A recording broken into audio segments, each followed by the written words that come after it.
সরিষার বাড়তি চাহিদা ও ভালো দামের কারণে টাঙ্গাইলে দিন দিন বাড়ছে সরিষার আবাদ। আবহাওয়া অনুকূলে থাকায় এবার ফলনও হয়েছে ভালো। এছাড়া সরিষা ফুল থেকে মধু সংগ্রহের উদ্দেশ্যে সরিষা ক্ষেতে মৌ বাক্স স্থাপন করেছেন মৌ খামারিরা। এ নিয়ে আরও জানাতে টাঙ্গাইলের বিল মাগুরাটা গ্রাম থেকে যুক্ত হচ্ছেন সহকর্মী কাউসার আহমেদ। কাউসার, আপনি রয়েছেন একটি সরিষা ক্ষেতে, সেখানে মধু চাষের অনেক কার্যক্রম দেখতে পাচ্ছি। জানাবেন যে এবার লক্ষ্যমাত্রা কেমন, টাঙ্গাইলের যে চাষিরা রয়েছে তারা কেমন লাভবান হচ্ছেন?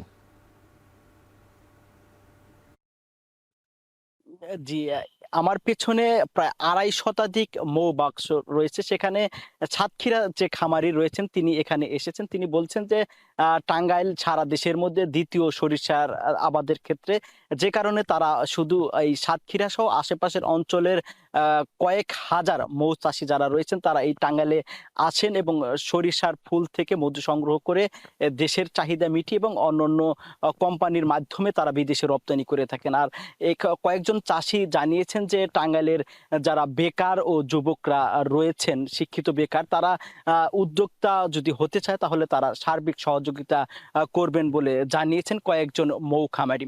তারা বলছেন যে এই মৌ বাক্স থেকে একেকটা থেকে প্রায় ৪ থেকে ৫ কেজি পর্যন্ত মধু সংগ্রহ করা যায়। আর সপ্তাহে একবার করে মধু সংগ্রহ করা যায়। আর এতে করে যেমন এই খামারে অন্তত ৪ থেকে ৫ জন মানুষের কর্মসংস্থানের সুযোগ হয়। তারা বলছেন যে অন্যান্য বছরের চেয়ে এবার টাঙ্গাইলের সরিষার ফলন অনেকটা ভালো। তবে মাঝখানে কিছুদিন আগে যে ঘন কুয়াশা পড়েছিল সেই কুয়াশার কারণে মধু সংগ্রহে অনেকটা ব্যাঘাত ঘটবে বলে জানিয়েছেন মৌ খামারিরা। আর এদিকে কয়েকজন কৃষক জানিয়েছেন যে ১ বিঘা জমিতে সরিষার চাষ করতে তাদের খরচ হয় ৩ থেকে ৬,০০০ টাকা পর্যন্ত। আর এখান থেকে প্রায় ১২ থেকে ১৫,০০০ টাকার তারা সরিষা বিক্রি করতে পারেন। তারা বলছেন যে এই সরিষার ক্ষেতের পাশে যদি মৌ বাক্স বসানো হয় তাহলে মৌমাছির কারণে যে পরাগায়ন হয় এতে উৎপাদন অনেকটাই বেড়ে যায়। তারা বলছেন যে স্বাভাবিকভাবে যেখানে একটা ক্ষেত থেকে ৫ থেকে ৬ মণ সরিষা হলেও এই মৌ বাক্স বসানোর কারণে ৭ থেকে ৮ মণ মধু পাওয়া সরিষার উৎপাদন হবে বলে জানিয়েছেন কৃষকরা।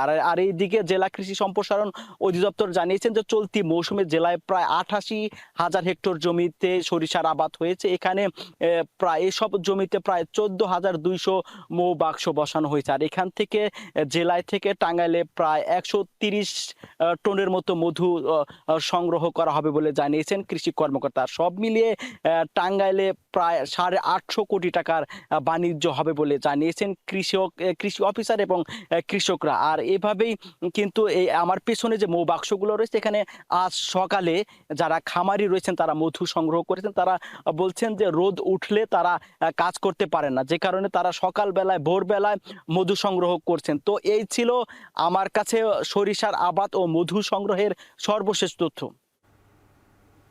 টাঙ্গাইল থেকে সহকর্মী কাউসার আহমেদ যুক্ত ছিলেন আমাদের সাথে।